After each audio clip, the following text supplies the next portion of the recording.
Welcome to Chandru maths. Indian navy civilian ரெக்ரூட்மெண்ட்டுக்கான exam cancel ஆயிடுச்சு. இதை பற்றி வீடியோ கொடுங்க அப்படிங்கிற மாதிரி நிறைய பேர் கேட்டிருந்தீங்க.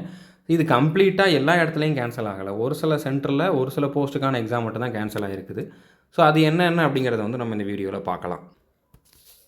ஸோ இந்த நோட்டீஸ்க்கான பிடிஎஃப் நம்மளுடைய சந்துரு மேத்ஸ் அஃபிஷியல் டெலகிராம் சேனலில் நான் ப்ரொவைட் பண்ணியிருக்கேன். நிறைய பேர் இதை பார்த்துருப்பீங்க. ஸோ இதில் இவங்க கொடுத்துருக்காங்க எந்த போஸ்ட்டுக்கு எந்த எக்ஸாம் சென்டரில் சென்டர் கோடு கொடுத்துருக்காங்க, எந்த ஸ்லாட்டில் நடந்த எக்ஸாம் கேன்சல் ஆகிருக்குது அப்படிங்கிறத கொடுத்துருக்காங்க. ஸோ சென்டர் கோடு உங்களுக்கு அட்மிட் கார்டில் இருக்காது. ஆனால் நீங்கள் அட்மிட் கார்டு வந்ததுக்கப்புறம் எக்ஸாம் போகிறதுக்கு முன்னால் உங்களுக்கு எந்த சென்டரில் எக்ஸாம் அப்படிங்கிறத செக் பண்ணியிருப்பீங்க. அப்போ தான் உங்களுக்கு சென்டர் கோடுமே வந்திருக்கும். ஓகே, ஸோ இதை நீங்கள் ஒரு வாட்டி கிராஸ் செக் பண்ணிக்கோங்க. உங்களோட சென்டர் கோடு அடுத்ததாக பார்த்தீங்கன்னா அந்த ஸ்லாட் கோடு இருக்குது, அதுவும் எந்த போஸ்ட்டுக்கான எக்ஸாம் அப்படிங்கிறதையும் கொடுத்துருக்காங்க.